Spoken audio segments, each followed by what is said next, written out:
Itu bercanggah no. Kita tak boleh terlibat dengan sebarang bentuk perkara yang melibatkan keagamaan lain. Lakum dinukum waliyadin, dalil jelas Quran. Nak bawa mana ayat tu? Bagi kamu agama kamu, bagi kami agama kami. Nah, dia nak buat tak apa, terpulanglah dia nak buat, biar dia buat. Yang kita nak pergi join tu buat benda. Nah, kalau perayaan tu bukan perayaan agama tapi perayaan bangsa sahaja, itu tak apa.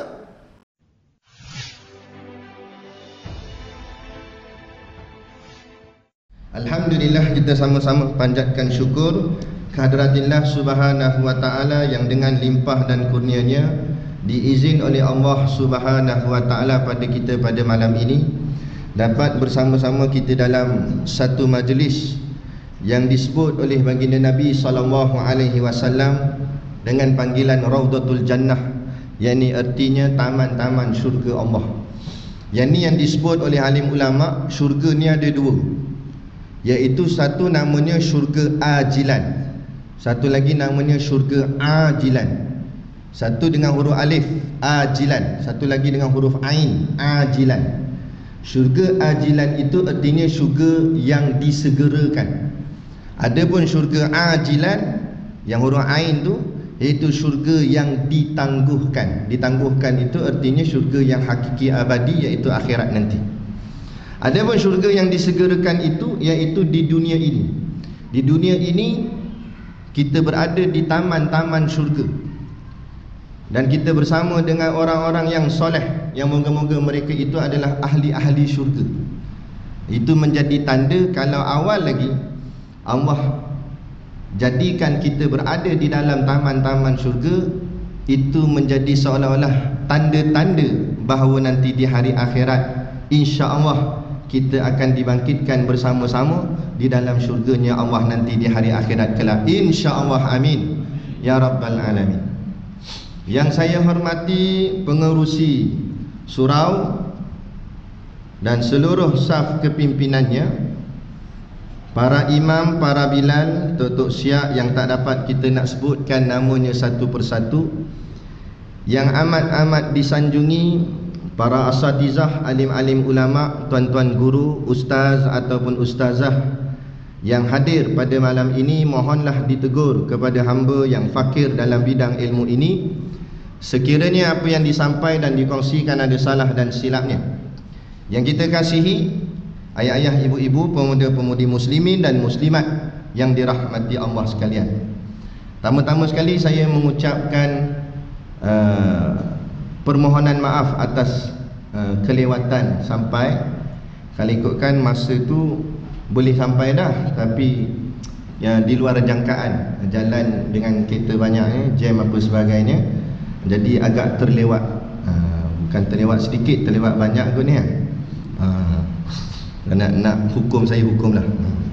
Baik. Dan mengucapkan juga jutaan ribuan terima kasih atas jemputan saya ke surau tuan yang indah ini. Surau ini namanya Surau Al-Yakin. Memang ejaan dia Qeen ke? Nama style kan, tu Surau Al-Yakin. InsyaAllah orang-orangnya semua yakin-yakin belaga. Dan malam ni juga agak nervous kerana ada 5 kamera tembak muka saya hari ni. Dah macam nak macam menteri dah pula kan, nak berucap. Baik. Jadi malam ni tajuk yang diberikan kepada saya iaitu jiwa yang tenang. Jiwa yang tenang. Kan? Baik, insya-Allah. Pertama sekali kita nak kena faham jiwa tu apa dia. Jiwa-jiwa ni kita sebut cakap Melayu, dan Arab dia juga disebut sebagai nafsu. Jiwa tu nafsu. Nafsu tu makna diri kita lah. Kalau baca dalam kitab Minhajul Abidin karangan Al-Imam Al-Ghazali rahimahullah, dia ada banyak nama tapi dia sama. Dialah nafsu, dialah hati, dialah nyawa, dialah roh. Cuma keadaan yang berbeza menjadi nama yang berbeza. Dan nafsu ini adalah satu makhluk yang Allah ciptakan untuk kita dan diletakkan kepada kita. Nafsu ni dia ada sejarah dia. Nafsu ni dia masa Allah ciptakan dia, Allah cipta dua, satu namanya nafsu, satu lagi namanya akal. Bila Allah cipta akal, Allah tanya pada akal, siapa engkau, siapa aku, man anta, man ana. Maka jawab akal, anta Rabbi, engkau Tuhanku. Adapun wa ana abduka, dan aku adalah hambamu. Itu akal jawab, engkau Tuhan dan aku hamba. Itu akal. Lepas tu akal ni dia boleh memikirkan yang hak dan yang batil, boleh membezakan, dan boleh membezakan mana yang betul dan mana yang salah. Itulah fungsi akal.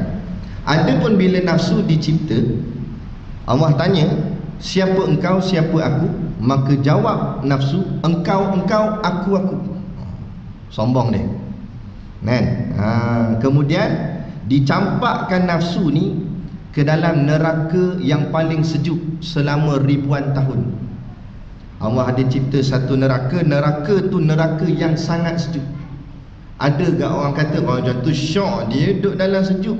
Ni bukan sejuk macam ni. Sejuk macam ni memang syok. Mana? Ni sejuk gila-gila punya sejuk. Orang panggil sejuk gila babun punya sejuk. Nampak? Makna sejuk gila kan?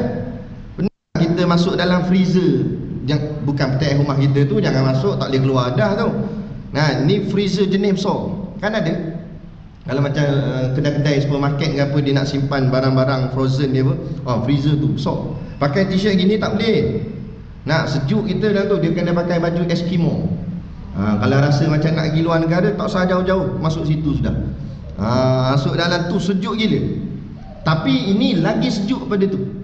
Memang sejuk sungguh. Masuk dalam tu, bawa keluar, lepas ribuan tahun bawa keluar, Allah tanya lagi, siapa engkau, siapa aku? Dengan sombong lagi bongkak kata nafsu, engkau, aku. Yadak sungguh. Kan? Tak apa lagi. Allah masukkan sekali lagi dia ni, nafsu ni, dalam neraka yang paling panas pula. Tadi paling sejuk, ni paling panas selama ribuan tahun. Kemudian habis dah, bawa keluar, tanya lagi, siapa engkau, siapa aku? Maka jawab nafsu, aku, kau lah.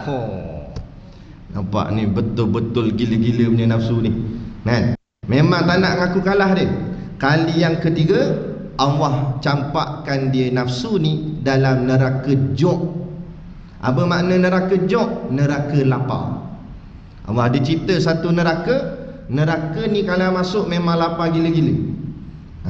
Lapar, sungguh-sungguh lapar. Masuk dalam tu lama ribuan tahun.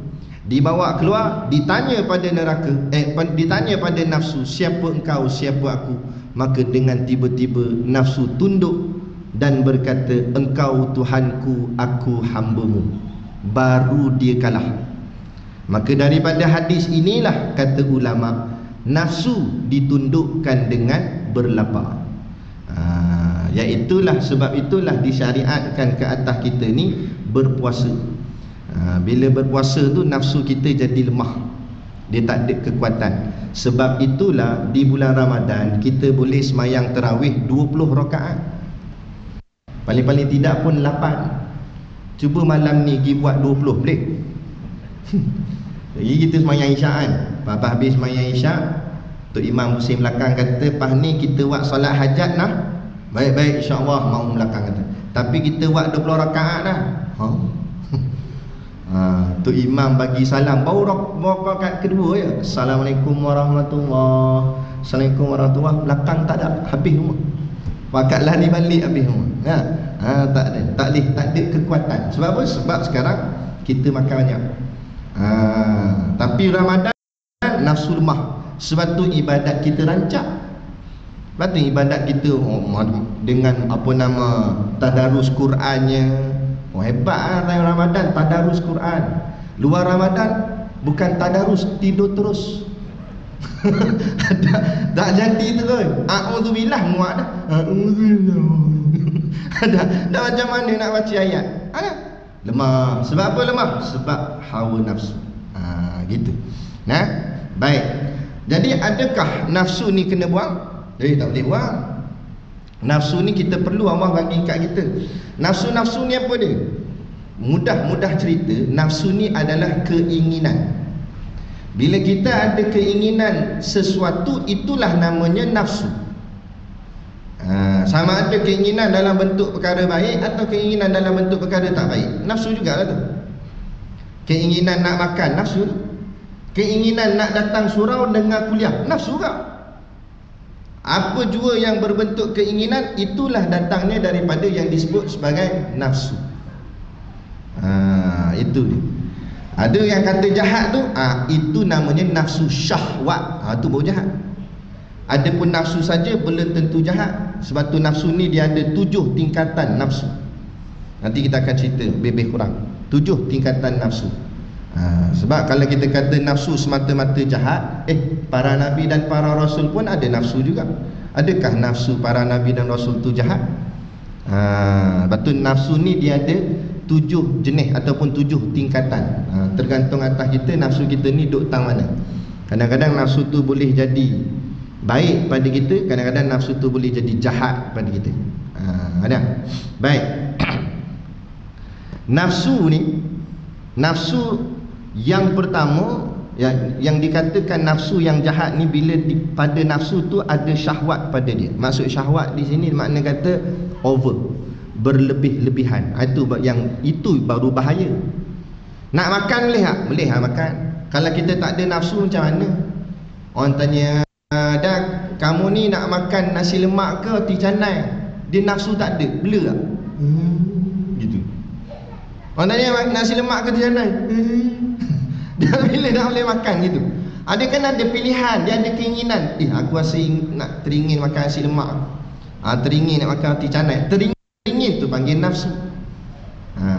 Nafsu nak bernikah lelaki perempuan. Tu nafsu tu. Ada. Kan?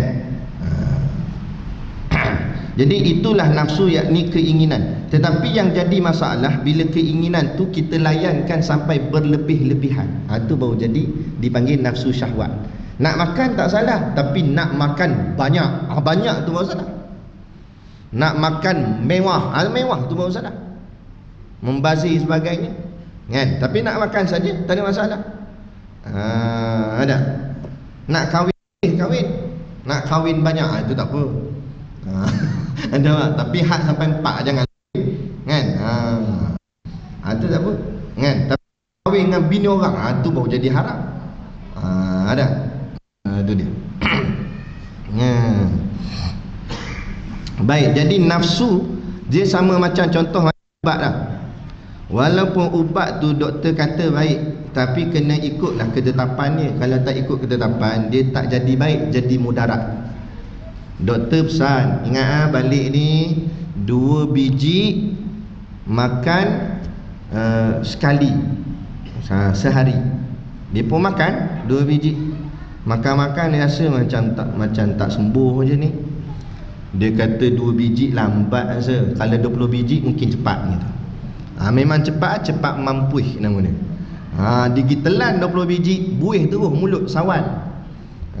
Tak boleh. Walaupun itu ubat. Ni ubat kan baik, dah memanglah baik, tapi kalau tak kena pada cara dia tak jadi baik. Dia jadi jahat pula dah, jadi mudarat, jadi penyakit. Dia telan sampai 20 biji, kan? Tak boleh lah. Jadi begitulah nafsu contohnya. Dan nafsu ni sifat dia sifat dia kebudak-budakan. Sebab tu yang paling tinggi nafsu budak-budak dan orang perempuan. Sebab tu orang perempuan ni 9 nafsu 1 akal. Orang lelaki pula 9 akal 1 nafsu. Sungguh orang perempuan 9 nafsu 1 akal. Dia macam-macam dia. Tu macam-macam dia keinginan dia. Dia nak tu, nak ni. Kalau pakaian tu nak matching semua, daripada ke kasut sampai ke payung. Kalau nak hijau, hijau semua. Nak merah, merah semua. Tu keinginan dia. Kita layankan jenuh. Ada? Dia pandai dia. Lalu depan kedai spare part tak ada apa. Tapi lalu kedai emas tengok, buat cabut selipar, buat tergolek tiba depan tu. Dia kata, bang, kedai emas. Dia ingat kita tak nampak. kan. Itu nafsu tu. Macam budak-budak agak budak-budak nak di jalan. Sebab tu tuan-tuan tengok kedai-kedai biasa ni orang tukang kedai dia akan letak mainan-mainan budak depan kedai. Berah-berah di bawah belakang, minyak masak bawah belakang. Tapi mainan budak di bawah depan, bola, Ultraman, pistol semua bawah depan. Apa? Itu tarikan. Biasanya family datang bawa anak-anak budak. Bila jalan budak tu tengok Ultraman, dia nampak macam mana? Dia mula jalan-jalan tiba kerah. Kita pun pal. Tengok anak kita sakut situ. Tengok. Ya tu ada pistol. Kan? Kita kata kan itu dah beli dah. Itu kan beli dah. Tahu tapi ni dia panjang sikit. Mula panjang sikit lah, pendek sikit lah, lagi power lah. Mula kadang-kadang kan bila kita marah tak mau. Dah tanya je. Tanya je. Dia nak tu. Ada. Kadang-kadang dia pegang. Kita kata apa tu? Nak beli? Tak, pegang je. Tapi pegang je diikut sampai kat cashier. Kenapa pegang sampai sini? Tak nak tahu harga berapa. Ada mainan dia. Tu budak-budak. Budak-budak tu nafsu tu. Kalau kita layan, habis kita. Duit pun habis. Kalau kita tak layan, dia membentak. Mula hentak kaki situ, nangis, wah, kita jadi malu. Dia macam tu lah nafsu. Sebab tu disebut innan nafsa la ammaratu bisu. Sesungguhnya nafsu itu mengheret kita kepada kejahatan. Allah sebut dalam Quran mengheret. Maksud mengheret ni bukan sekaligus pergi, dia pelan-pelan tarik.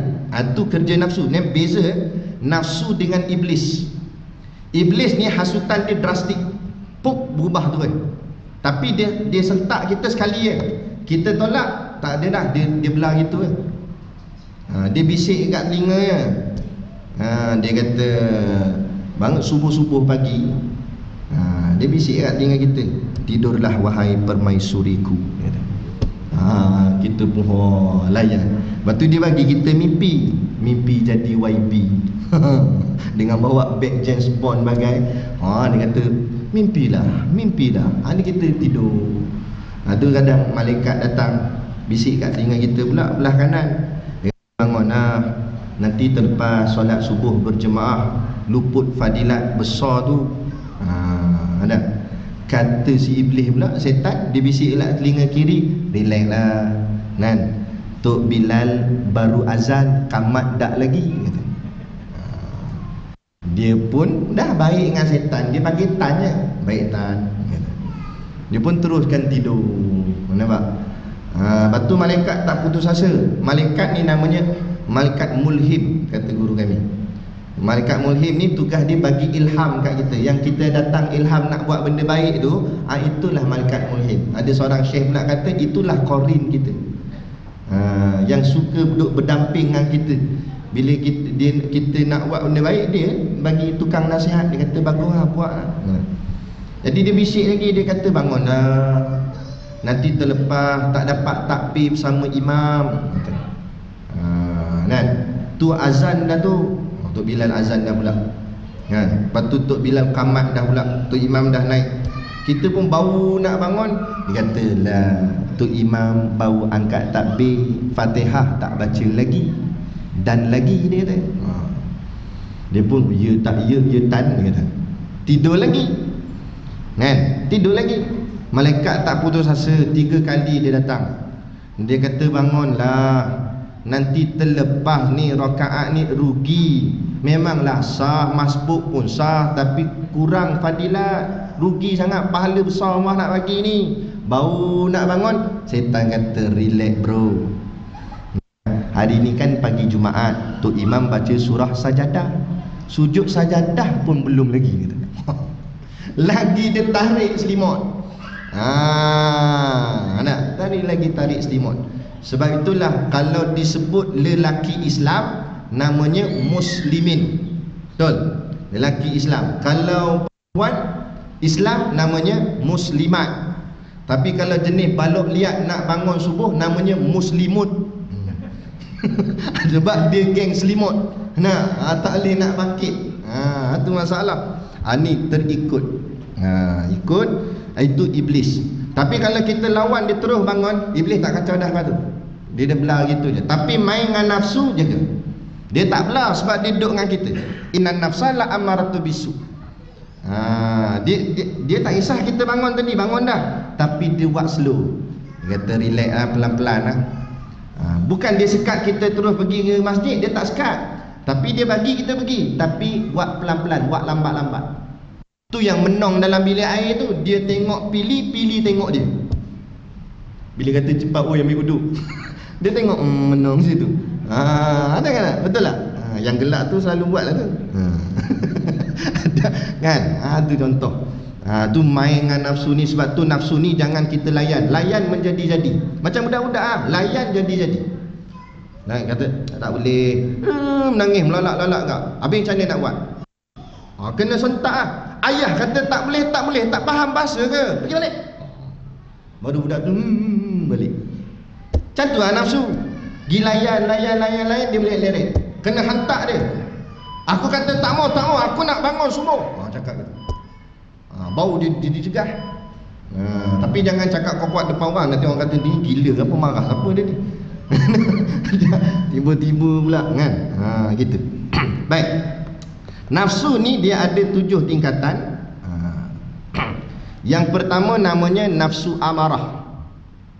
Sekarang ni kita nak tajuk kita jiwa yang tenang. Jadi jiwa yang mana? Nafsu ni jiwa lah, tapi jiwa yang mana yang dikatakan tenang? Yang pertama namanya nafsu amarah ataupun jiwa amarah. Nafsu amarah ni nafsu yang paling rendah, ni paling jahat sekali. Nafsu jenis ni dia langsung tak segan buat maksiat. Ni banyak dekat Facebook, TikTok. TikTok. Buka kamus Arab, tik tu mana bodoh, tok pun bodoh, bodoh, 2 kali bodoh. Sebab memang banyak yang buat video dalam tu jenis buat perangai video bodoh-bodoh.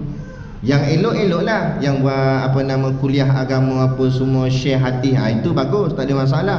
Tapi yang pelik-pelik ni, ada satu tu dia jalan, dia mula diri elok-elok, lepas tu masuk lagu tu.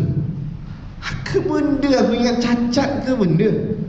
Dia buat pelik-pelik. La ilaha illallah. Ada yang satu lagi trending, mula duduk saja buat lembik ini maksudnya. Lampu pasang lampu pasang. Sagi pop lampu tutup, dia nyalakan lighting telefon dia. Macam benda dah. Ikut siapa dia? Kan tak? Ada Rasulullah ajar gitu, ada ulama kita ajar gitu. Kita ni ikut je apa orang buat. Orang kafir buat, ikut je. Tu Nabi kata tu, umat Islam akhir zaman akan ikut puak-puak kafir ni sejengkal demi sejengkal, sahasta demi sahasta, sampai ke lubang bewak pun akan ikut. Ni kenapa Nabi sebut lubang bewak? Itu sebagai bentuk kiasan, bukan masuk sungguh lubang bewak. Gila apa masuk lubang bewak tu? Kiasan. Lubang bewak ni apa? Tempat yang sempit. Bila sempit masuk senang ke susah? Susah. Maknanya benda susah pun sanggup buat, ikut trending. Lubang bewak ni lagi apa? Kotor ke bersih? Kotor. Benda kotor pun sanggup buat, asalkan trending. Ni penyakit umat akhir zaman. Buat benda memalukan diri ke apa. Sebab apa? Sebab dia nampak boleh buat duit. Memang sekarang ni buat video, dia ada satu kerjaya baru. Nama dia YouTuber. Dia tak payah pergi pejabat, tak payah pergi apa semua, duduk buat video pelik-pelik. Kalau buat video agama tak apa, ni buat video pelik-pelik. Kadang-kadang ada yang setengah tu buat video pasal diri dia. Gimana? Pergi pasar, rakam, berak pun rakam. Ilaha illallah, habis. Tapi yang pelik netizen pun suka juga. Tu sama-sama bodoh tu. Suka juga dah. Jadi rating tinggi tu. Bila rating tinggi mula, syarikat-syarikat ni bayar. Dia YouTube bayar, apa semua bayar. Sekarang tak payah gaduh lah. Penat-penat je pergi ngaji universiti 3-4 tahun, keluar kerja dengan orang juga, gaji 3-4 ribu baru. Kalau buat video pelik-pelik ni 40 ribu boleh sampai sebulan. Baik buat video pelik-pelik. Ni dah jadi. Kalau macam tu lah dah jadi kita punya kebiasaan, agak-agak tamadun manusia ni jadi macam ni. Lembu tengok kita pun geleng kepala. Bodoh. Lembu tiba-tiba rasa cerdik lagi dia. Dia kata aku tak buat macam tu. Betul tak? Ada lembu buat gitu. Padahal lembu pergi sekolah pun tidak. Yang dia pergi sekolah tapi bodoh pada lembu lagi. Tu habis. Ini namanya nafsu amarah. Bukan maksud amarah tu dia suka marah dah. Maksudnya dia ni ikutkan semua hawa nafsu dia. Buat je lah. Dia tak rasa malu. Banyak je. Pegang botol arak pegang. Buat gambar profile picture dalam Facebook. Nama Islam. Fi akhir zaman la yabqa minal Islam illa ismuhu, kata Nabi. Pada akhir zaman tidak ada yang tinggal daripada umat Islam itu melainkan tinggal nama saja. Nama je Islam. Perangai jauh daripada Islam. Nampak? Jauh. Ni satu masalah tak kira lah. Selangor tak selangor sebut juga. Melanggar akidah, langgar agama tak kira sebut juga. Bon odori. Itu bercanggah no. Kita tak boleh terlibat dengan sebarang bentuk perkara yang melibatkan keagamaan lain. Lakum dinukum waliyadin, dalil jelas Quran. Nak bawa mana ayat tu? Bagi kamu agama kamu, bagi kami agama kami. Nah, dia nak buat tak apa, terpulanglah dia nak buat, biar dia buat. Yang kita nak pergi join tu buat benda. Nah, kalau perayaan tu bukan perayaan agama tapi perayaan bangsa sahaja, itu tak apa. Nah, bangsa sahaja tak ada masalah sebab bangsa bukan agama. Cina, India, Melayu, itu bukan agama. Cina bangsa, India bangsa, Melayu bangsa. Lepas tu kita kata kita hidup majmuk, bersatu padu antara bangsa Cina, Melayu dan India. Boleh? Tak ada masalah. Itu yang tertubuh ni CIMB tu, tahu? Cina, India, Melayu bersatu. Kan? Boleh, tak ada masalah sebab sudut bangsa. Tapi kita kata kita bersatu dari sudut Hindu, Buddha, Islam dan Kristian, tak boleh, hukumnya haram. Sebab kalimah la ilaha illallah nak buat mana? La ilah ni menafikan segala-galanya. Tak ada Tuhan. Bila tak ada Tuhan, Jesus bukan Tuhan, dewa bukan Tuhan, nak kira boh datang apa pun, semua bukan Tuhan. Illallah, hanya Allah Tuhan. Bila hanya Allah Tuhan, Mutusami punya Tuhan siapa dia? Allah hak. Acam Allah hak. Tuhan Dajjal Allah hak. Tuhan Iblis Allah hak. Semua Tuhan adalah Allah. Sebab mana ada Tuhan lain? Dan tu kenapa mereka tak sembah Allah? Itu masalah dia. Itulah namanya kafir. Kafir ni bahasa Arab, terjemah Melayu maknanya tutup. Lepas tu orang putih ni bukan cerdik sangat, kita yang pulun sangat ikut ke dia. Orang putih ni bodoh. Dia tak ada bahasa nak kata tutup tu apa. Tahu tak? Dia tak ada bahasa nak kata tutup tu apa. Dia tengok Arab. Sebab tu bahasa Arab antara bahasa yang tertua. Dia tengok Arab kata kafir. Kafir tu makna tutup. Lama-lama tapi dia tak mengaji Iqra, jadi tak pandai nak sebut sangat fa tu. Jadi dia sebut cover. Jadi hasillah perkataan cover tu tutup. Ambil daripada perkataan Arab kafir. Tuan-tuan macam tak percaya je. Sungguh ni. Ada sama dengan bumi. Nah, dia tak tahu, orang putih tak tahu nak panggil bumi ni apa. Dia tengok Arab panggil apa. Kan? Allahul ladzi khalaqas samawati wal ard. Allah yang mencipta langit dan bumi. As-samawat langit, al-ard bumi. Jadi dalam bahasa Arab bumi itu al-ard. Tapi ialah orang putih ni dia bukan ngaji muqaddam Iqra 1, tak ngaji dia. Jadi dia nak sebut juga ard tu tapi tak pandai, jadi earth. Sungguh. Ingat kita main-main ke? Nak sungguh. Maka terhasillah earth. Tu betul. Waktu kita banggalah. Agama kita cakap Melayu, cakap Arab. Kalau nak belajar cakap Arab. Ini cakap orang putih. Kalau dia cakap orang putih dengan orang putih, tak apalah, logik lah sebab kawan tu orang putih. Takkan nak cakap Melayu pula dengan dia, mana dia nak faham. Tapi sama-sama Melayu cakap orang putih, pelik. Orang putih tengok pelik. Actually actually kusiku tu. Cakap je lah Melayu. Dulu kami di kuliah saya, dulu khidmat tok guru saya jadi driver dia, bawa tok guru Siddiq Noh, guru saya. Dia ada mengajar dekat belah KJ Kelana Jaya. Kan? Faham lah, belah-belah sana kan elit-elit sikit. Kuliah subuh Kereta paling lekeh sekali yang parking masa tu saya tengok Myvi. Yang lain semua Allah hebat-hebat belaka kan, Velfire nak sebut pun susah kan. Mau kereta power-power mahal-mahal punya kereta. Jadi style cakap gitu cakap orang putih campur-campur rojak Melayu. Dulu kami bawa barang niaga ni, kami bawa ayam, jual ayam kami bela sendiri, sembelih sendiri, jual. Jadi orang yang ada kefahaman agama ni, dia nak belilah ayam kami ni, sebab ayam tu dia tak macam curiga sikit ke apa, dia nak beli. Kebetulan hari tu ayam kami stok habis, tak ada. Jadi tengah susun barang niaga tu, Tok Guru tengah kuliah kat luar, kami susun barang niaga anak murid ni.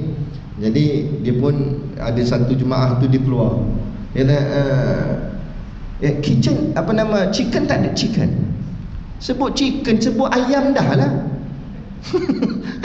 Kita Melayu cakaplah dengan saya, ayam tak ada ayam. Chicken, you all tak bawa chicken ke? Aku ambil ayam tonyoh atas muka tu. Ada kadang-kadang kita ni pelik sungguh lah, bangga sangat ikut orang putih tu. Itu kata pelik. Perayaan tu perayaan orang Jepun, dah majmuk sangat ke negara kita ni. Berapa ramai sangat orang Jepun dalam Malaysia ni, sampai nak pergi sambut ikut Jepun. Jepun tak pernah sambut Aidilfitri pernah. Nah, apa kita pergi kalutnya? Habis semua perayaan bangsa seluruh dunia nak sambut kat sini. Hebat sungguh Malaysia ni, majmuk segala majmuk punya negara. Habis jadi macam tu. Habis kita takut benda ni mula-mula memanglah benda ni mungkin nampak apa nama, mungkin nampak tak besar mana bagi kita setengah orang.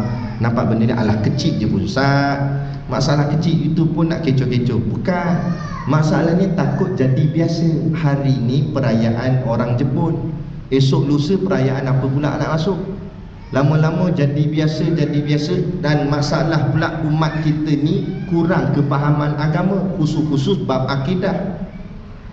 Nah, mula-mula tengok-tengok aja, selfie aja. Lama-lama nak try, boleh saya try sekali. Try buat dia punya cara ibadat dia tu, cara penyembahan dia tu, buat ikut sekali. Lama-lama dah jadi. Ni konsep dia faham gini orang kafir ni, dia bukan suruh kita ikut agama dia sebiji-sebiji. Dia bukan nak kita pakai rantai salib. Dia tak suruh kita pakai rantai salib. Gila ke? Kita takkan ikutnya. Tak jadi, mana boleh pakai rantai salib. Marah kita. Macam sama ke? Ada dia nak bagi kita makan babi. Memang tak lah. Nampak hidung dia pun saja, lempar ngamping-ngampingan. Babi tu dia kata. Apa ni babi bagi aku? Nanti marah, sensitif kita. Tapi tengok cara makanan. Dia ubah babi tu potong-potong kecil-kecil jadi jelitin babi, masuk dalam makanan-makanan tertentu. Mainan dia halus. Macam tu juga dia buat sekarang ni. Dia tak suruh kita masuk Kristian, Yahudi ke apa ke, tak. Dia cuma nak kita jangan ikut Islam kita, tu saja. Bila kita tak ikut Islam, kita ni agama apa? Tanya balik diri sendiri. Tu je. Jadi cara pertama nak longgarkan Islam kita, jadikan semua agama nampak sama. Mula dah dibawa datang ayat hati-hati, nampak macam baik. Dia kata kita peace, keamanan, jangan gaduh-gaduh, semua agama baik. Nampak? Dia kata semua agama baik. Ada. Semua agama baik, siapa buat baik pun masuk syurga. Tak rosak akidah kita, kefahaman kita. Mana boleh? Mana boleh? Ada. Lepas tu kita kena faham sungguh-sungguh. Inilah masalah yang paling berat, iaitu namanya nafsu amarah. Dia ni dia tak ada segan nak buat maksiat, dan dia tak rasa menyesal langsung buat maksiat. Malah dia seronok lagi bangga dengan maksiat dia buat. Bangga pula tu. Dia kata, hang minum apa? Heineken. Aku jenis stout. Hang secawan baru, aku 2 botol lah. Bangga buat maksiat. Itu tara orang muda, tara orang tua pun ada gak minta maaf cakap. Dia tua, jalan pun tak larat, pegang tongkat gini goyang. Tak larat dah. Tapi mulut dia jenis je lah. Zaman muda dulu taiko agaknya bekas ayah dia.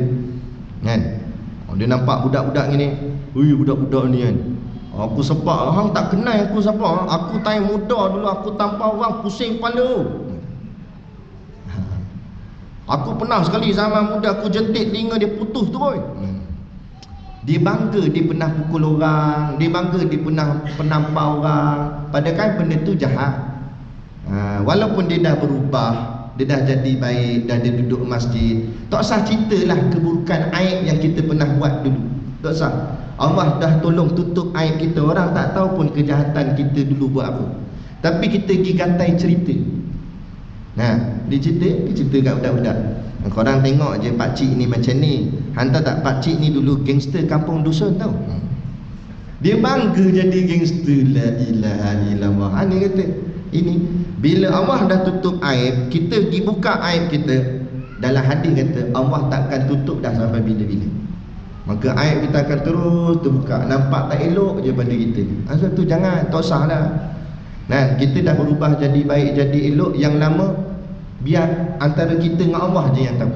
Kenangan kita gitu saja. Tak usah cerita kat orang. Ada. Itu nafsu amarah, bangga buat maksiat. Kalaulah tiba-tiba terdetik hati dia nak berubah, Allah bukakan pintu hidayah pada dia. Ini istilah dia dalam ilmu tasawuf dipanggil khotir, lintasan hati. Lintasan hati ni ada dua. Satu disebut khotratun samawiyah, lintasan hati direct terus daripada Allah. Kalau Allah yang tegur dia secara direct, Allah tegur dia terus ke hati dia, teguran itu akan berubah secara drastik tiba-tiba. Sebab tu perasan nak kita tengok ada golongan artis dulu lawa pun pop-pop tu berubah, dah jadi macam ustaz lah. Ni zaman dia ni tuan-tuan. Kata guru kami, sebelum Allah terbalikkan bumi ni, maksud terbalik bumi ni kiamat lah. Bumi terbalik, habis huru hara, gunung ganang berkecai-kecai apa semua ni. Sebelum Allah terbalikkan bumi ni, Allah akan terbalikkan isi dalam bumi tu. Apa dia Allah terbalikkan isi dalam bumi? Contoh macam mana? Lelaki nak jadi perempuan, kan terbalik. Kan ada tak? Lelaki nak jadi perempuan, perempuan nak jadi lelaki, balik. Ustaz nak jadi artis, ustaz lah kalut berlakon lah, menyanyi lah. Padahal tugas dia dakwah, dah baca kitab, bagi pemahaman ilmu. Dah kalut dia nak berlakon, nak menyanyi. Artis pula nak jadi ustaz. Tengok berapa ramai hijrah. Artis pula nak berceramah, berkuliah. Kan? Antara tu yang dah meninggal dah pun, apa orang panggil tu, Ali Setan. Sampai melekat nama dia. Tapi baik tak setan dah dia, baik. Berubah tu pakai dengan jubah putih, dengan serban putih, janggut putih. Loh, macam tok guru terus. Kita tengok, Allah, bersih muka. Tu berubah. Tu tanda-tanda.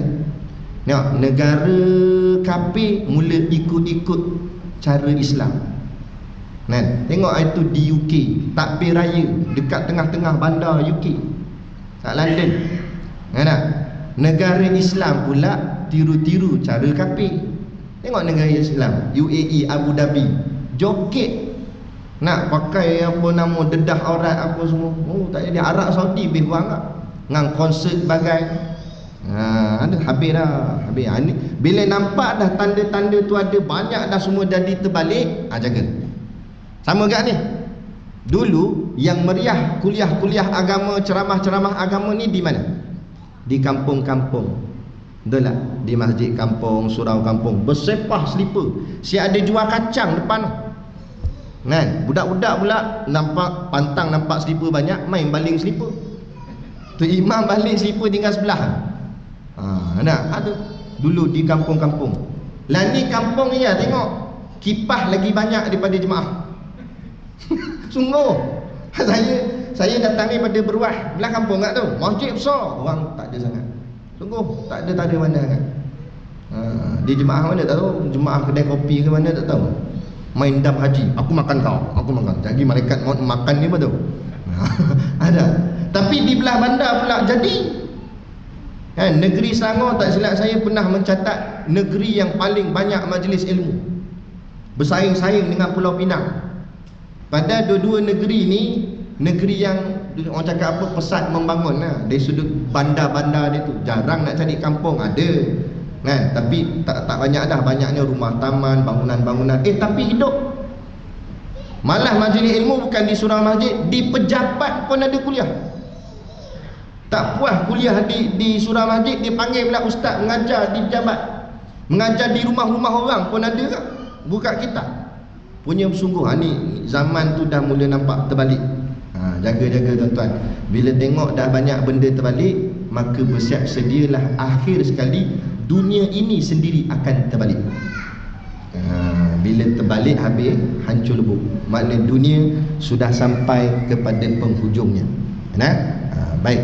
Nafsu tingkat kedua, katakanlah dia dah berubah, dia dapat teguran daripada Allah, berubah drastik dia. Kan? Dia pun berubah. Tapi orang yang macam ni, kata tok guru kami, Allah sentap hati dia berubah sekali je. Jadi lepas dia berubah, dia kena cari pembimbing, kena cari guru. Kalau dia tak jumpa guru, dia akan patah balik ke perangai lama balik. Jadi tuan-tuan, manalah tuan-tuan dulu mungkin lawa ke apa, sekarang tiba-tiba terdetik hati tu, sudah lah, lama mana aku nak lawa, lama mana aku nak buat perangai tak elok. Aku pun koi tua dah ni, duduk masjid surau lah, dengan kuliah mengaji agama gitu gini. Kadang kita nak berubah. Itu kadang-kadang datang teguran tu terus daripada Allah. Allah sentak hati kita. Tapi syarat dia, kita kena cari guru untuk bimbing kita. Kalau tak, di situ jadi bahaya. Sekarang pula kita berada di zaman yang penuh dengan fitnah. Dalam nak mencari agama pun fitnah, simpangnya banyak. Kalau tak kena cara, kita tersalah ikut Syiah ke, Ayah Pin ke, mampui. Apa nama, Rasul Melayu pun ada kat Selangor kan, Rasul Melayu. Dahsyat Selangor ni, kuat nak mengaji sampai jadi Rasul. Dia kata Nabi Muhammad tu Rasul orang Arab. Ini kita punya Rasul Melayu. Saya dah jumpa Rasul saya, makcik tu bangga pula. Ada kita tengok, alamak. Orang gila Tanjung Rambutan, dekat Tanjung Rambutan tu tiba-tiba rasa jadi waras. Dia kata, siapa gila? Dekat aku ke dia? Kan? Allahu Akbar. Inilah sebab kejahilan mudah ditipu oleh orang. Jadi itu pertama. Yang kedua, namanya nafsu lawamah. Nafsu lawamah ni, dia dah ada kesedaran. Dia timbul rasa sedar. Dia rasa bersalah. Allah, silap akulah, dia kata. Dia ngaku dia silap. Aku minum arak, Allahu Akbar. Contoh kan? Ataupun dia terbuat benda salah, tak kira lah, buat maksiat apa, zina ke apa ke, dia terbuat. Tapi sebabkan perbuatan tu dah macam jadi tabiat, nak tinggalkan tu berat, payah. Nak tinggalkan tu payah. Dia dah biasa tikam nombor ekor, tikam-tikam tak kena, insaf sekejap. Sebab tak kena, Astaghfirullahaladzim, Astaghfirullahaladzim, sebab tak kena, cuba kena. Ada sekali tu di jalan-jalan, ada ceramah. Nombor kereta ustaz ni macam om juga. Dia ambil nombor plate kereta saya. Ada ni atul lawamah tu. Dia sedar dia buat salah, tetapi nak tinggalkan tu masih lagi berat. Dia tak ada kekuatan. Dia asyik terbuat lagi. Dia taubat, terbuat lagi. Taubat, terbuat lagi. Dia kata, aku silap lah, duduk silap-silap, esok buat lagi. Itu namanya nafsu lawamah. Ada kena buat macam mana? Kena mujahadah lagi. Pergi mengaji, kuliah, kena zikir banyak. Kena belajar kefahaman agama untuk bentuk hati tu, untuk betulkan nafsu tu. Sampailah akhirnya Allah berikan dia kekuatan, naik tingkat yang ketiga. Nama nafsu tu nafsu mulhamah. Nafsu mulhamah. Nafsu mulhamah ni macam mana pula?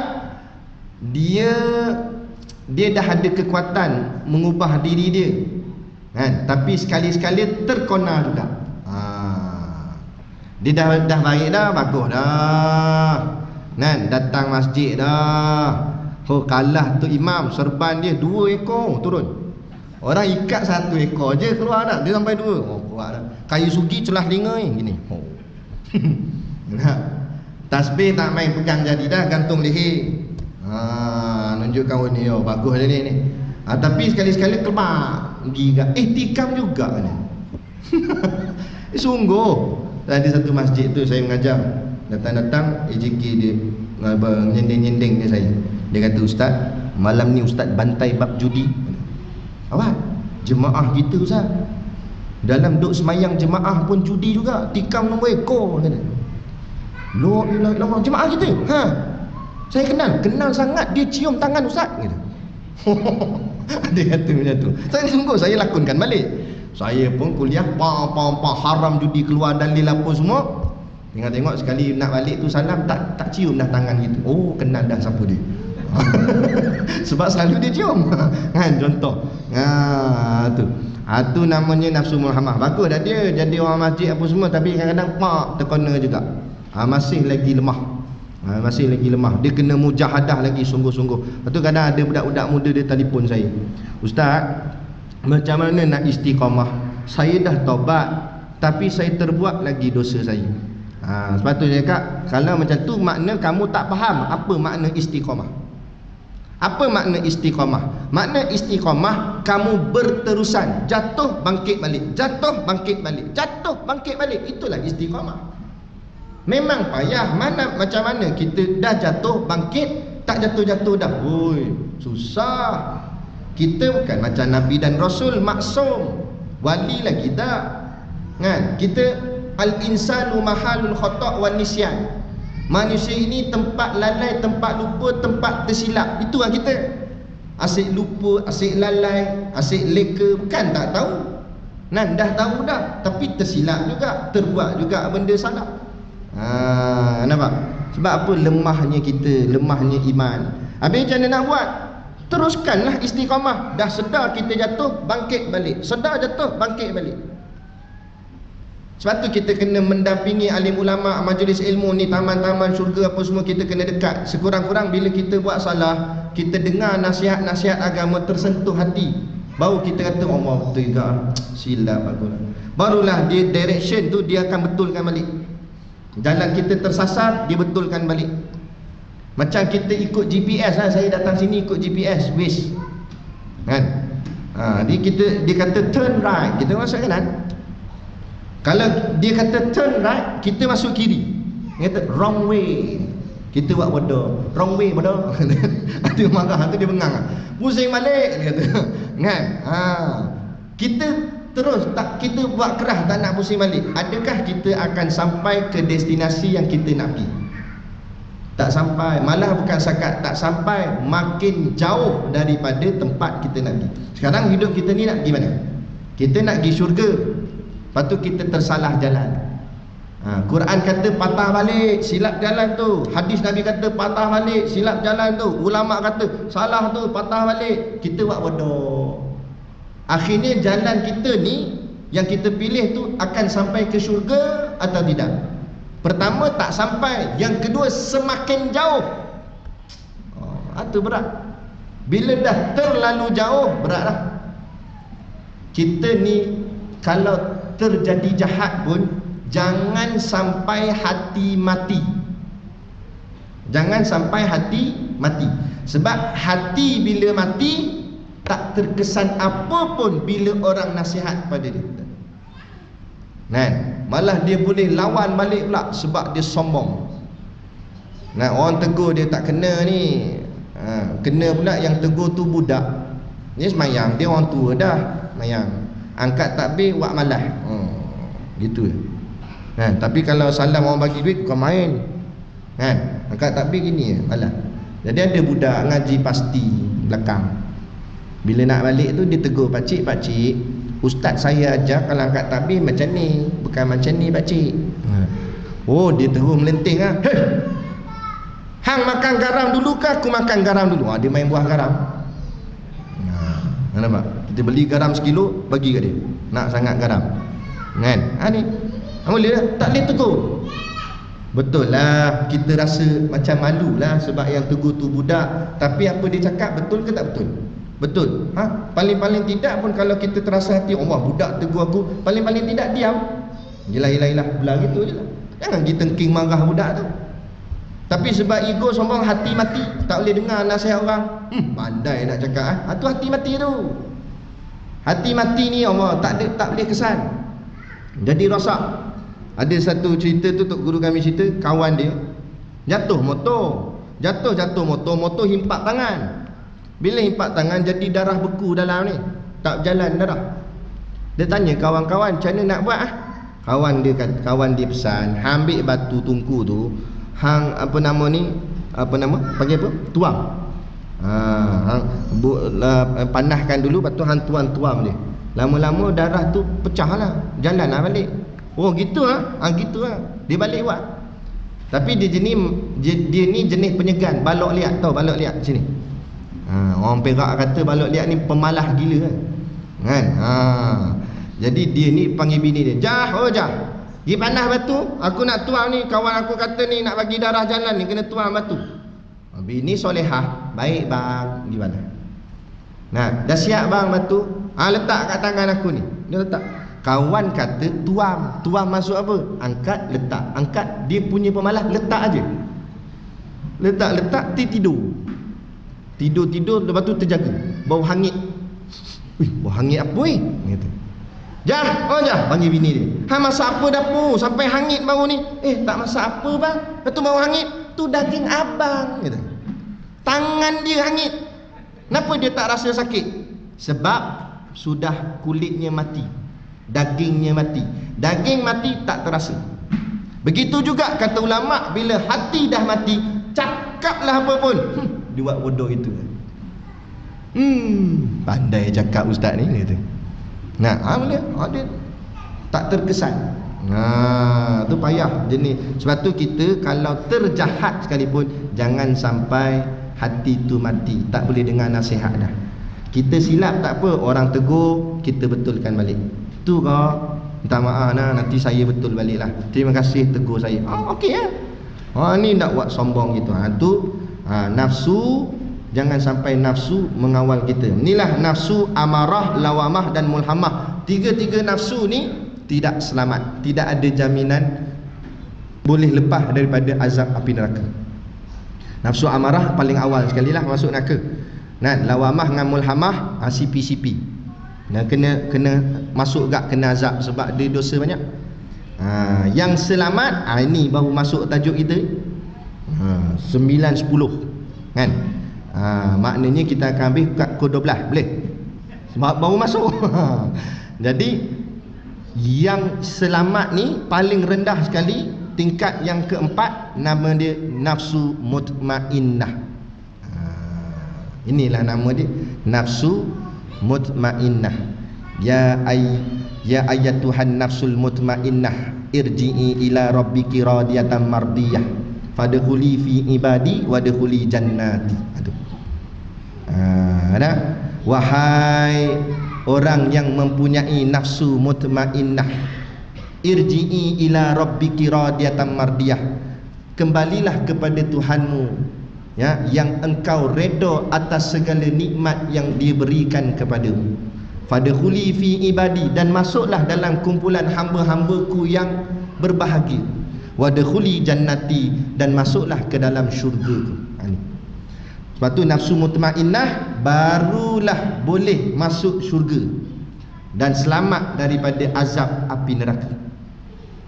Nafsu mutmainnah ialah nafsu yang tenang, atau jiwa yang tenang. Nafsu yang tenang, jiwa yang tenang. Jenis nafsu mutmainnah ni, dia sudah tak terjerumus dirinya dalam kelembah kemaksiatan, malah dia merasa jijik dengan maksiat. Habis macam mana kita nak buat? Macam mana kita nak sampai kepada nafsu mutmainnah? Pertama, segala dosa kita kena ada menyesal. Apa pernah kita buat dulu-dulu? Menyesal dulu. Menyesal ni bukan cakap kami menyesal. Dah, kena menyesal ini perasaan dalam hati. Maknanya menginsafi. Maksud menyesal, kita takkan cerita dah dan kita rasa malu dengan keburukan yang kita buat. Kita malu. Aib jahat kita buat ni, kita kena anggap dia aib, benda yang kotor, jijik. Contoh, kalau kita tercirit, kita nak cerita kat orang tak? Kita dengar kuliah ni, angguk punya syok punya dah, lepas makan kenduri apa tak tahu, Kan perut tadi petang dah bunyi eok dah. Kan dengar kuliah angguk belakang pop. Alamak, rasa melekat basah je ni. Tapi dia pandai. Dia tak nak bagi orang sangka dia awal lagi buat. Buat apa dia? Supaya orang tak tuduh dia. Tapi macam mana nak bangun kan? Dia pun pelan-pelan keluar gitu. Dia tak cerita kat orang. Sebab apa? Sebab dia tahu itu benda memalukan, aib diri dia. Ada ke orang tercirit lepas tu pergi depan ambil mic, saya tercirit ya? Bodoh ke apa? Ada. Macam itulah juga kita bila buat salah dan dosa, kita menyesal sungguh dosa kita buat dan kita tak ada rasa bangga langsung dengan kesalahan kita buat. Malah kita kalau boleh, kalau hidup ni boleh patah balik, aku takkan buat, kita kata gitu. Itu baru namanya menyesal. Sungguh-sungguh kita tinggal. Tinggalkan sungguh-sungguh. Yang itu syarat pertama, buang dulu. Syarat yang kedua, kita tanam azam. Aku nak jadi baik, lebih baik daripada sebelum ni. Aku akan cuba buat yang terbaik. Jalan dia paling mula-mula sekali, banyak kadang-kadang budak-budak muda dia tanya, Ustaz, saya dulu teruk Ustaz, gini perangai buat apa semua, jadi saya nak berubah lah Ustaz, saya nak jadi baik. Apa step pertama saya kena buat? Dalam kitab-kitab tasawuf, antaranya Minhajul Abidin, Imam Ghazali pesan, peringkat pertama iaitulah ilmu. Pergi mengaji, dekati majlis ilmu. Orang buat kuliah agama, kita hadir. Tak bawa kitab tak apa, dengar dulu. Lama-lama kita akan merasai kelazatan ilmu tu. Sonok lah gitu. Bila dah rasa lazat tu, dah rasa sedap, mulalah kita pelan-pelan lah beli kitab apa semua, ikuti kuliah. Mula kita akan makin lama makin kenal ramai-ramai tok-tok guru alim ulama. Mula kita ikut kuliah sana kuliah sini. Itu dah, dia dah merasai kelazatan. Dia sebenarnya tuan-tuan, ayah ibu yang dirahmati Allah sekalian, barang-barang akhirat ni, dia sebenarnya barang-barangnya barang lazat. Sebenarnya lazat ni maknanya sedap. Tetapi kenapa kita tak rasa sedap? Kenapa dengan kuliah rasa macam nak cepat je habis? Jap-jap dia tengok jam, Ustaz ni tak berhenti-henti ke ni? Ada. Tapi kalau tengok drama, keluar dah Sadi kata tu, habis dah, dia tanya. Dia buat terkejut. Ada. Bila bahagian lara, kita boleh bertahan lama. Tengok bola lama 90 minit. Kuliah lama sikit mula. Dia main jam dia macam ni. Ada satu masjid tu lagi Kuahasam dia ni. Dia duduk belakang sekali. Masa tu orang tanya soalan. Takkan kita tak nak ra'i, kita ra'i lah jawab sikit soalan orang tu tanya. Dia duduk belakang, dia buat tangan je. Dia kata dah berhenti. Loh, sabar Ustaz, barang ni barang agama. Kita duduk macam ni tak rugi sikit pun, pahala semua. Cuma pahala tu Allah hijabkan, tak nampak. Kalau Allah tunjuk, kalau Allah tunjukkan, siapa duduk mengaji ni 1 jam Allah bayar 10,000. Macam kita duduk dengan kuliah tadi pukul 8 suku, masuk sampai 8.30, jadi tinggi bonggong. Besar ni tengok 5,000 lah masuk. Tu baru setengah jam. Cukup sejam makin tinggi. 10,000. Kalau macam tu agak-agak nak berhenti lah. Ustaz kata kita tangguh sampai sini lah. Dia kata lagi. Sampai subuh pun tak apa. Sampai sengit kepala gini dengar. Kan? Apa? Sebab dah nampak ganjaran. Tak nampak tu yang kita rasa macam tak ada apa. Tu cerita Bahlul. Tahu Bahlul? Bahlul ni bukan maki, tu nama wali. Kita salah guna. Bahlul betul, kita marah pula. Padahal Bahlul tu nama seorang wali Allah. Satu hari Bahlul ni, wali ni memang perangai dia pelik-pelik. Jadi Bahlul ni dia pergi apa nama? Susun batu-batu macam nak bina bangunan. Dia susun batu-batu. Kemudian masa tu khalifah dan isterinya, khalifah zaman itu Harun Ar-Rasyid. Khalifah lalu dengan isteri khalifah lalu tegur, Bahlul, kamu buat apa ni Bahlul? Kata Bahlul, aku tengah membina mahligai di syurga. Khalifah gelak lah. Gila. Apa bina mahligai syurga pakai batu-batu gini? Tapi isteri khalifah, dia memang kenal Bahlul ni. Jadi dia layankan si Bahlul ni. Dia kata, kalau macam tu saya nak satu Bahlul. Balul kata boleh. Lepas tu tanya dia, dah berapa harga? 1 darham, kata Balul. Ui, murahnya. Nah, bagi adik-adik saja layankan. Sekali tu balik malam tu tidur. Khalifah ni Harun al-Rashid ni dia tidur malam, tidur mimpi nampak ada pintu gerbang siap ada pengawal depan. Bila nak masuk, pengawal tu sekat, tak boleh masuk. Asal tak boleh masuk? Ni siapa punya istana ni? Ini tu tuan dia. Tengok atas pintu gerbang tertulis nama isteri dia. Ini nama isteri saya. Jadi ini isteri saya punya. Betul. Ini isteri kamu yang punya, tapi bukan kamu punya. Kamu tak boleh masuk. Macam mana isteri saya boleh dapat malikan lawa macam ni, besar macam ni? Dia beli kat Bahlul, kata pengawal. Beli kat Bahlul. Jadi esok pagi dia bangun daripada tidur, berlari dia cari Bahlul. Bahlul, dia kata, nak, aku nak juga satu mahligai syurga yang kau bina tu. Boleh? Kata Bahlul, boleh apa pula tak boleh? Boleh. Dan berapa harga 1 darham kan? Dah, harganya 100,000 darham. Kata, semalam baru 1 darham, hari ni 100,000 darham. Ui, kalah harga minyak gini, kata. Tu saya tambah lah. Dia kata, ui, cepatnya naik, dia kata. Memanglah, kata Bahlul, sebab kamu dah tengok, dia kata. Apa pengajaran? Pengajaran dia, kita hari ni ibadat-ibadat bab-bab akhirat, kuliah agama, majlis ilmu, sembahyang jemaah, apa lagi? Masuk korban ke apa ke, semualah barang-barang akhirat, barang-barang ibadat, baca Quran dan sebagainya. Kita anggap amalan tu macam amalan RM1, macam 1 darham, macam murah. Kita tak pandang tinggi. Betul tak? Kalau pandang tinggi, jam jalan ni, semua nak masuk sini, dengar, nak sembahyang jemaah.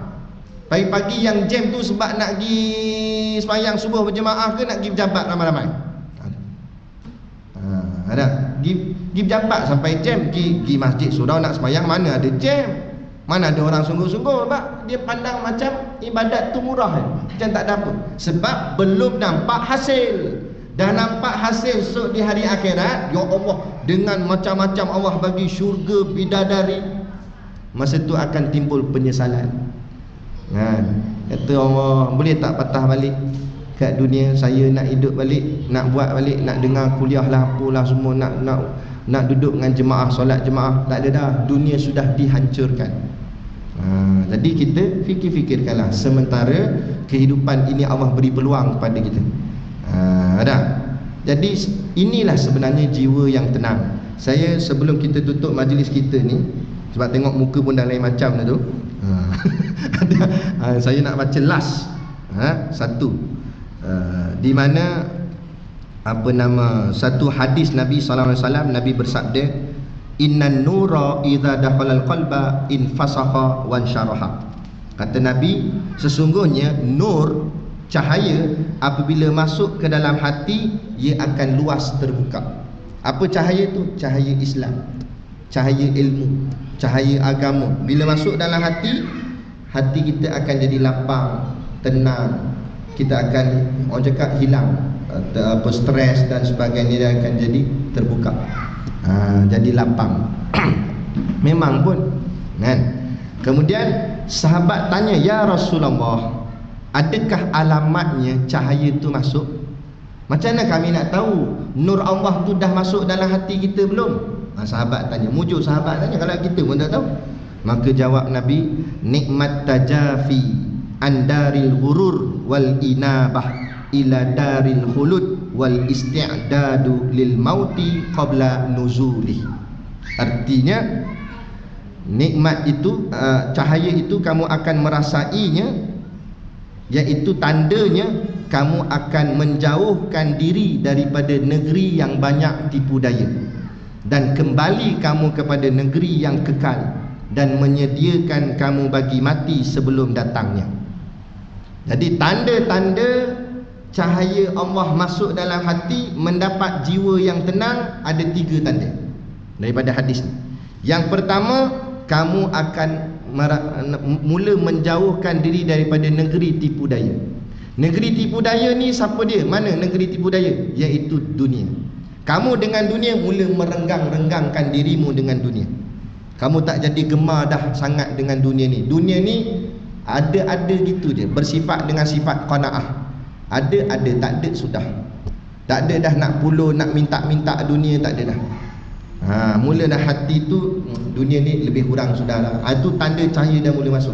Tapi kalau hati ni masih lagi nak dunia ni, jaga. Itu belum lagi cahaya Allah masuk dalam hati itu. Ini yang menyebabkan jiwa tak tenang. Itulah punca dia. Sebenarnya Allah ni tuan-tuan, Allah tak pernah menyusahkan kita. Yang menyusahkan kita ni diri kita sendiri.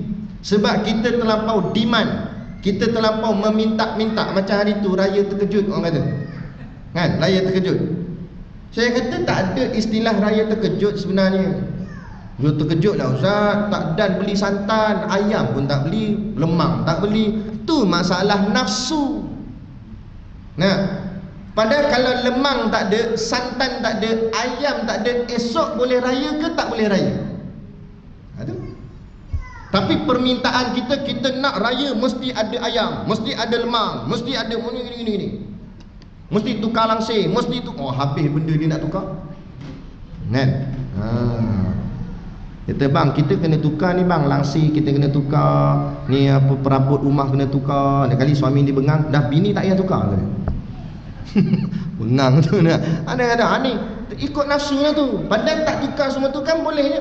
Sahabat-sahabat dulu raya juga, para Nabi dan para sahabat meraihkan juga Aidilfitri. Tapi macam kita raya ke? Sebab kita dah, sebab benda ni dah jadi biasa. Kan?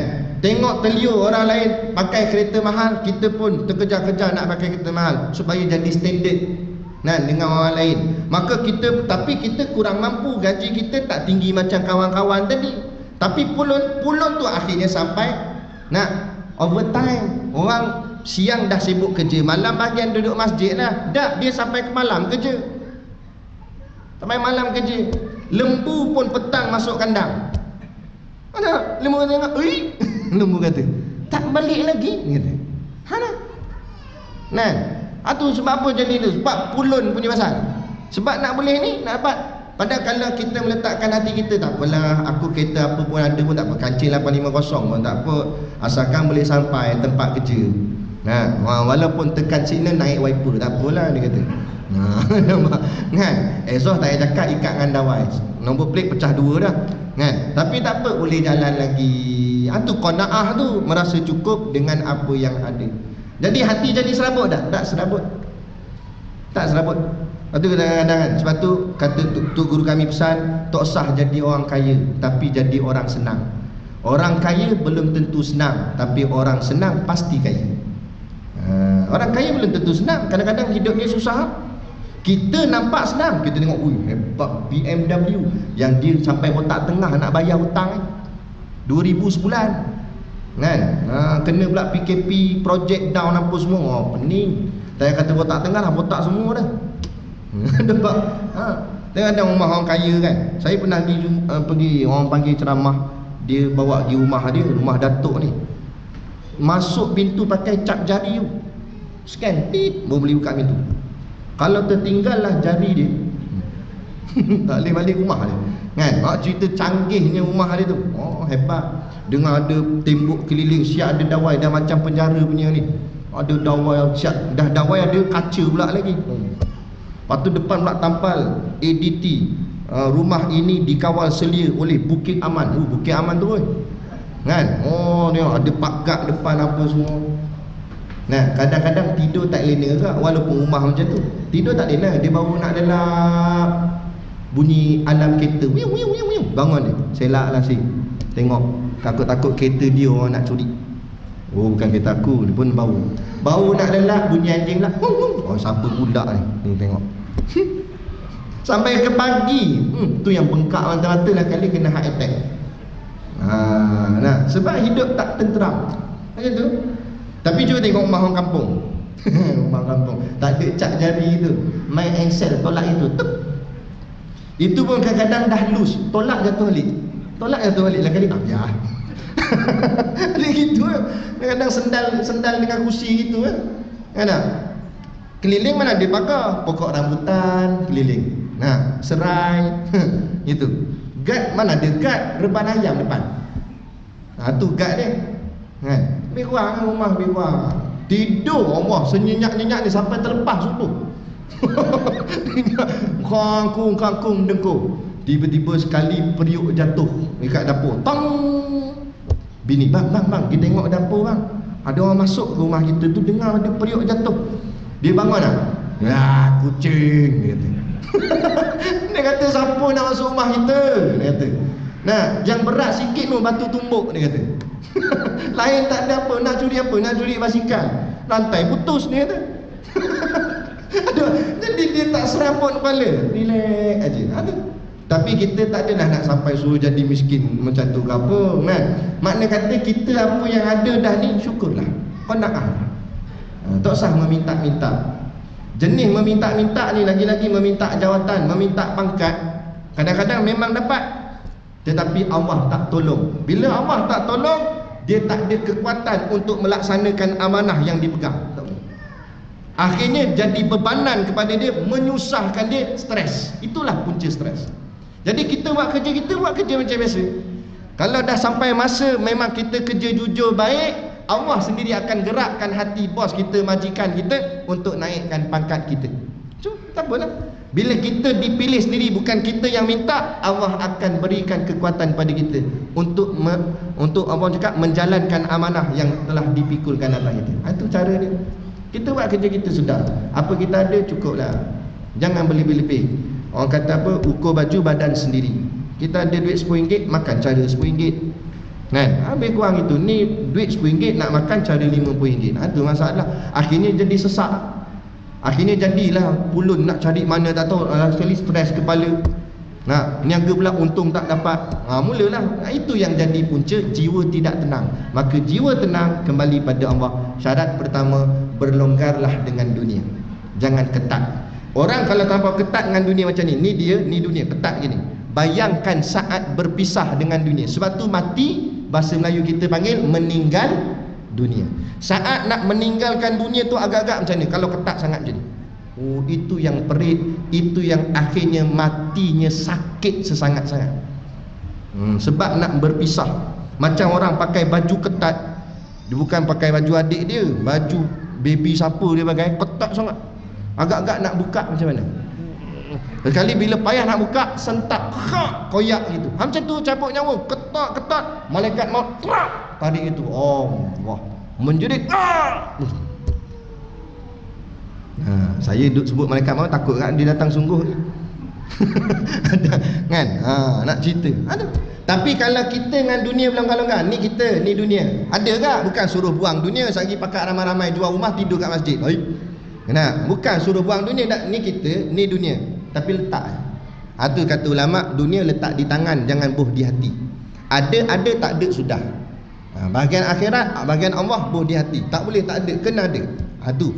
Nah, jadi dunia kita ni tak gini. Bila tak gini, saat nak pisah senang tak? Senang. Sangat senang. Sebab dia letak aja. Kan? Macam orang pakai baju longgar, dia dengan dunia longgar-longgar je, pakai baju besar. Bahagian collar ni empat kepala boleh lepas. Tangan tak payah kata, dengan punggung boleh lepas bahagian lengan. Mana besarnya baju, saat nak cabut senang. Senang sekali jalan itu.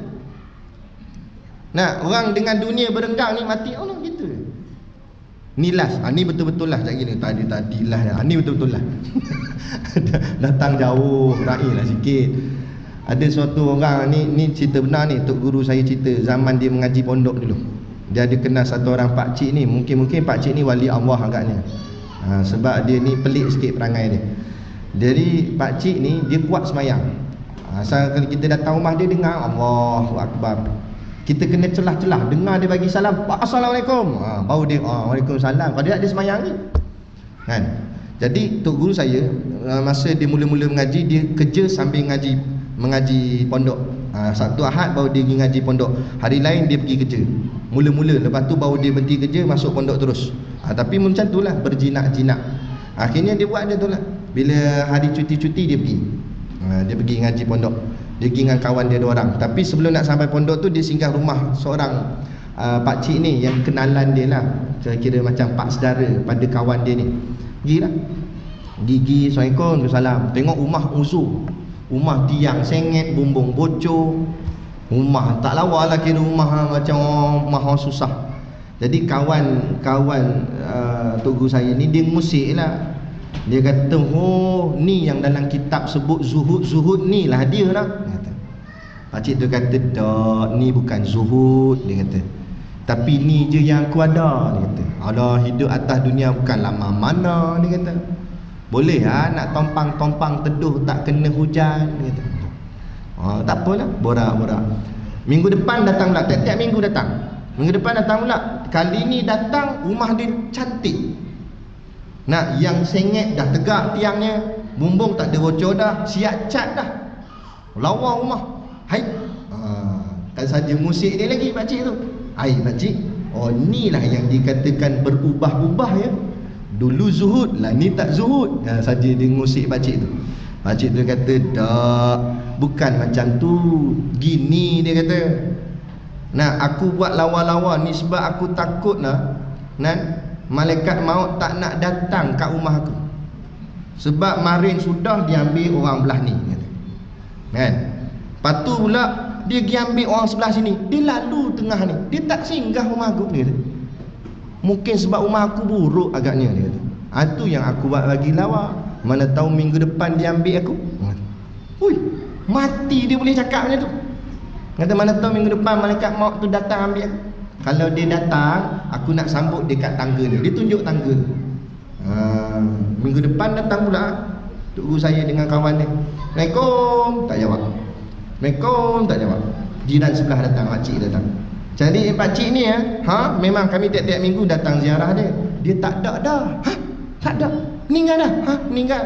Bila meninggal? Marin. Sungguh macam dia cakap. Tengok kat tangga tu ada kesan van jenazah. Tayar van jenazah. Dia kata kalau dia mai, aku nak sambut dia kat tangga ni. Sungguh kat situ. Nampak? Tu kata. Apa pengajaran daripada cerita ni? Jangan lawakan sangat rumah, nanti malaikat maut datang rumah. Tapi nak ceritanya, beginilah orang yang dah bersedia menghadapi Tuhannya. Sebab apa? Sebab jiwanya tenang. Dunia ni dia tak heran dah. Kita masih lagi ada kecintaan terhadap dunia. Itu yang menyebabkan kita jadi takut nak menghadapi kematian. Ada orang dunia ni, lantak ke dia lah, dunia ni fana, dunia ni menyusahkan aku, baik aku bertemu Tuhanku. Maka ada satu hadis dalam kitab Jauharul Mahbub, dia kata, al-mautu jisrun habib ilal habib. Mati itu jambatan kekasih bertemu kekasih. Orang yang mengasihi Allah, Allah mengasihi dia. Titik pertemuan mereka ini adalah al-maut, yakni kematian. Bukanlah kita nak suruh kita nak minta hati cepat, tak.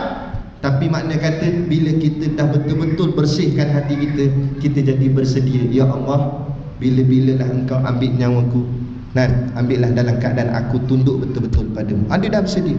Sebab hatinya sudah tenang, jiwanya dah tenang. Ni ayat.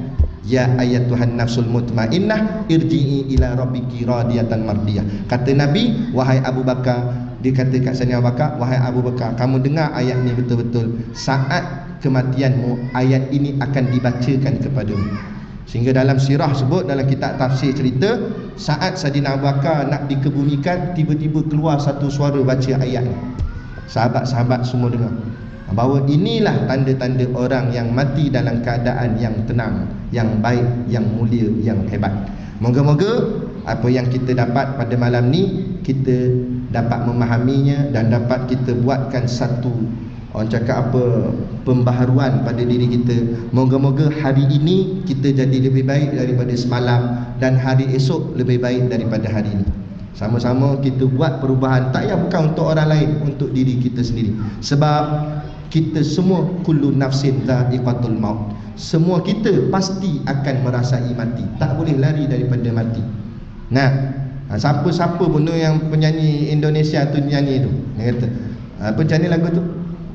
Orang kaya mati, orang miskin mati, raja-raja mati, rakyat biasa mati. Semua mati.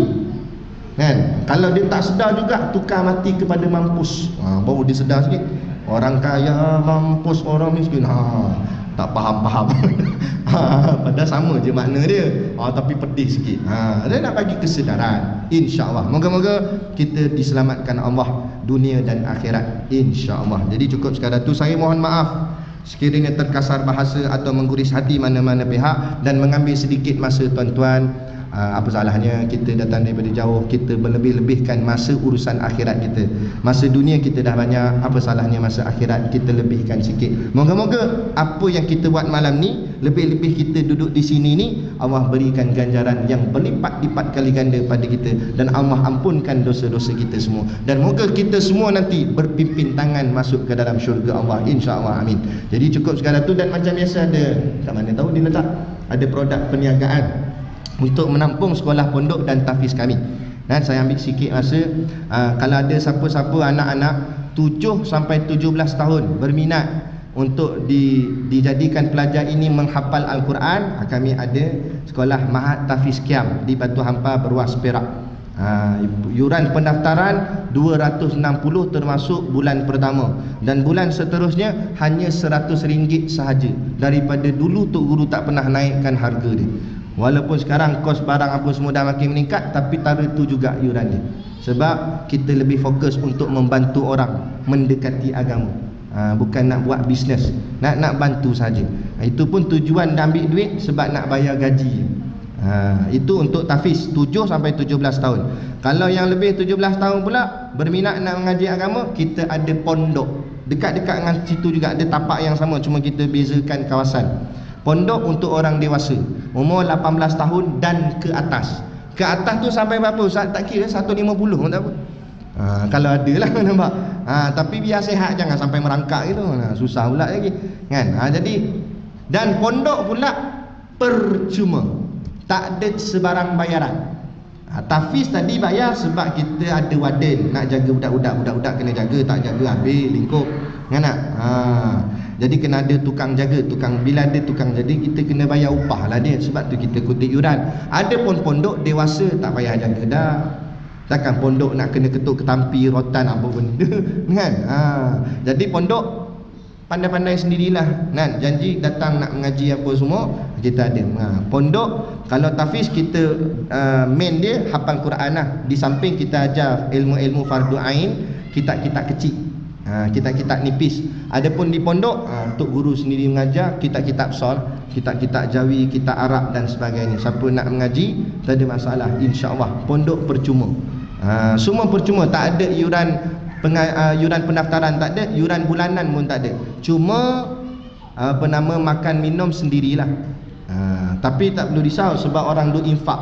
Beras kami menimbun sampai ke siling dalam stor, orang duk bagi. Sampai saya terpaksa cakap jangan bagi beras dah, nak bagi benda lain, minyak masak ke telur ke apa. Sebab ni orang duk infak. Hari ni pun kita tengok kesedaran terhadap pemahaman agama semakin meningkat. Jadi orang duk infak tak pernah putus, alhamdulillah. Jadi sumber makanan insya-Allah ada, cuma kena masak sendirilah yuk.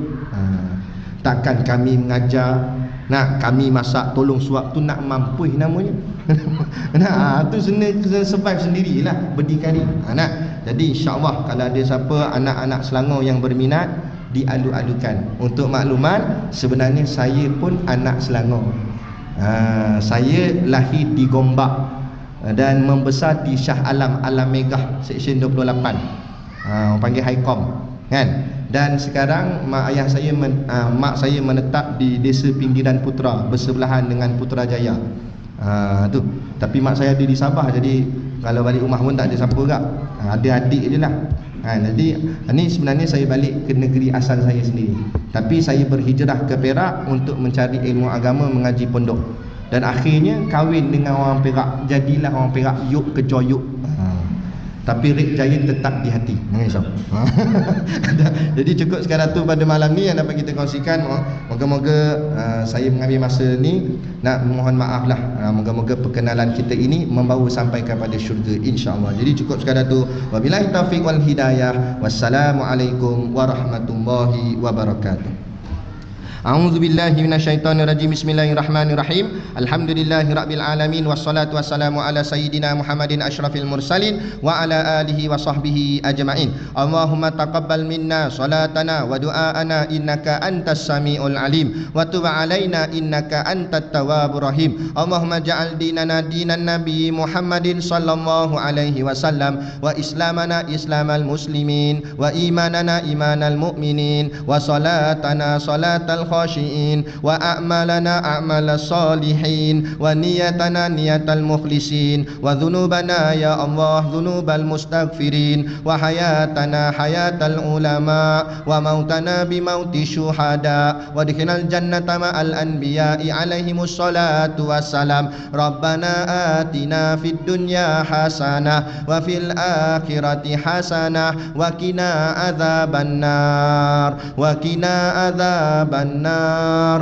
وقنا عذاب النار وصلى الله على خير خلقه سيدنا محمد وعلى آله وصحبه وسلم سبحان ربك رب العزة عما يصفون وسلام على المرسلين والحمد لله رب العالمين آمين يا رب العالمين تقبل الله منا ومنكم